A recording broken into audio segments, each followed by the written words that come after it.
இருந்தாலும் தனக்கென ஒரு இடத்தை பிடிக்கும் ராஜா பொறியியல் கல்லூரியின் மாணவர்கள் வடிவமைத்துள்ள தானியங்கி மின்னியல் விமானம் குறித்த ஒரு சிறப்பு பார்வை. பறவைகளை கண்டு விமானம் படைத்தான் பக்கத்து நாட்டு மாமனிதன் ஒருவன்.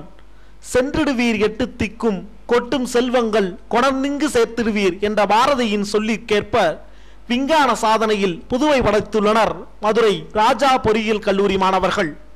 மின்னியல் மற்றும் மின்னணுவியல் துறையில் 4ஆம் ஆண்டு படிக்கும் ஆனந்த், இமானுவேல், முத்துக்குமார் ஆகியோர் இத்தகைய அரியதொரு சாதனையை அரங்கேற்றியுள்ளனர்.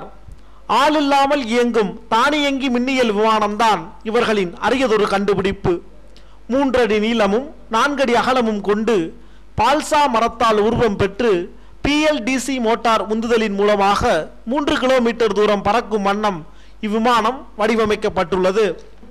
வானை அளப்போம் கடல் மீனை அளப்போம் என்ற வாய்மொழிக்கு ஏற்ப இவ்விமானம் மின்சக்தியால் இயங்குவதால் புகையோ சத்தமோ இல்லாமல் அதிக உயரத்திலிருந்து உளவு வேலைகளுக்கான புகைப்படம் எடுக்கவும் பயன்படுகிறது.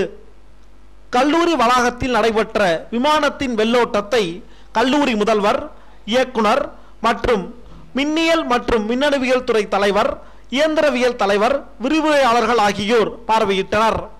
கல்லூரியின் சேர்மன் நாகராஜன் மற்றும் முதல்வர்கள் மாணவர்களின் அரியதொரு கண்டுபிடிப்பை பாராட்டினர்.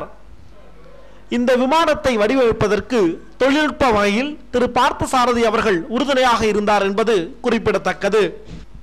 எந்த ஒரு துறை எடுத்தாலும் தனி ஒரு முத்திரை பதிக்கும் மதுரை மாநகரில் மாணவர்களின் இந்த தானியங்கி விமான கண்டுபிடிப்பும் மைல்கல்லாக இருக்கும் என்பதில் ஐயமில்லை. மதுரையில் இன்றைய தங்கம் மற்றும் வெள்ளியின் விலை நிலவரம் வழங்குவோர்